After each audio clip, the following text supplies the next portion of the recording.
What's going on, everybody? Welcome to HomeCraft cocktails you can make for the comfort of your home. My name is Briss, and I know the last month, maybe month and a half, I've been slacking on releasing videos. I sincerely apologize for that. It's been extremely busy in that time span, with a little bit of procrastination and laziness on my part as well. But we are back again this week, and we are, back in rotation. So for this week's cocktail, we'll be going over the bee's knees. Like a lot of the older classical cocktails, there's not a 100% accurate story of the origin of the bee's knees, but it was created sometime during the Prohibition era, so between 1920 to 1933. The creation of the cocktail is commonly credited to Frank Meyer, who was the first head bartender at the Café Parisien at the Ritz Hotel in Paris, which opened back in 1921. Another possible inventor for the cocktail could be Margaret Tobin Brown, who was also known as the unsinkable Molly Brown, as she was one of the 712 people to survive the Titanic shipwreck back in 1912. She spent time between both Paris and Denver and would frequent on a regular basis women-only bars during that time span. Either way it goes, the cocktail was probably created to mask the smell and the taste of what was called bathtub gin, because at this time during the Prohibition era, people were literally creating their own gin in their bathtubs at their houses.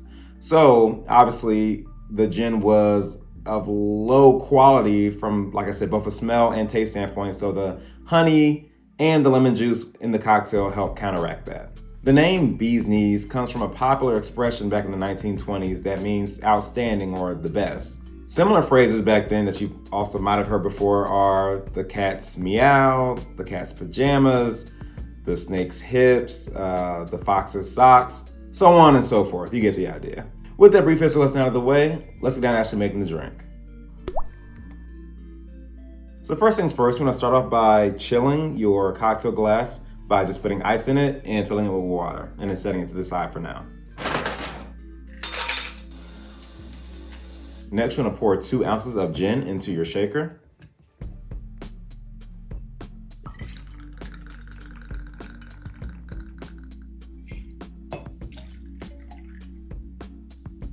Next, you're gonna pour 3/4 of an ounce of fresh squeezed lemon juice into your shaker.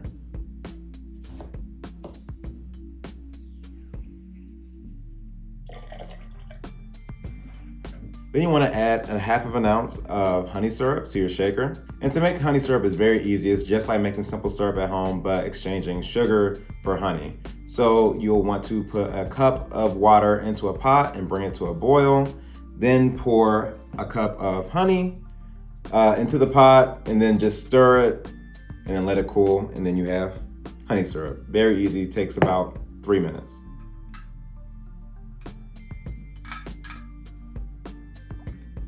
Then you want to add ice to your shaker and then shake for about 10 to 15 seconds.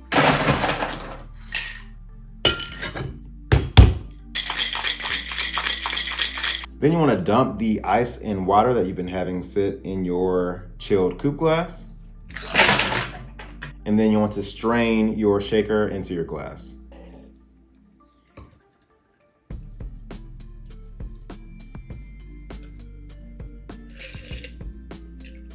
Finally, you'll want to garnish with a lemon twist.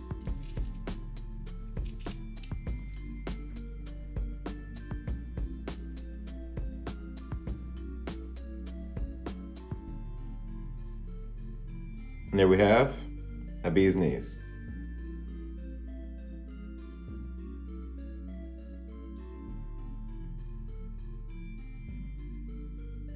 So now that we have our drink, let's give it a taste.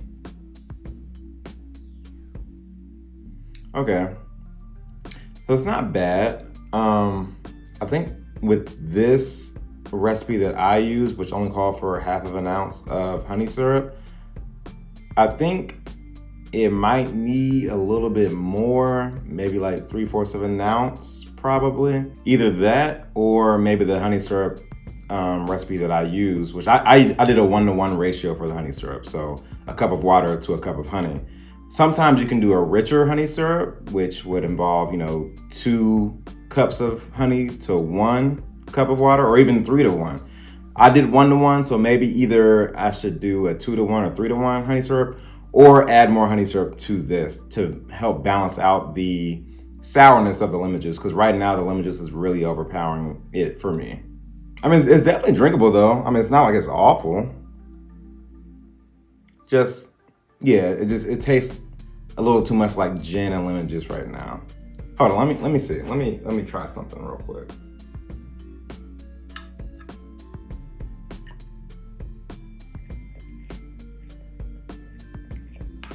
So I just added another 1/4 of an ounce of honey syrup. So now it is at 3/4 of an ounce, just like the lemon juice is. So let's see if that helps balance it out more. Okay, yes, definitely more balanced for sure. I like it. I like it better this way. I might even go as far as to say I might do an ounce of honey syrup next time with this same recipe. But yes, I mean, that's the beauty of cocktails, right? I mean, it's almost similar to cooking. You have to, make small changes here and there to the recipe to your preference, So for someone who wants a more sour tasting bee's knees, what I did prior to this maybe would have been perfect for them. But for me, now that I've added this extra bit of honey syrup, it tastes better to me. So, just make adjustments as you see fit. I'm going to add a little more. Let's see what it tastes like with a whole ounce. Now I'm curious.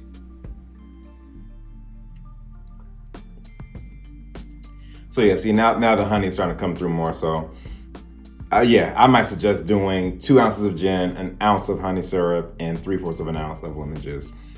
That's just my preference though. Obviously, like I said, do what you want to do with your cocktails.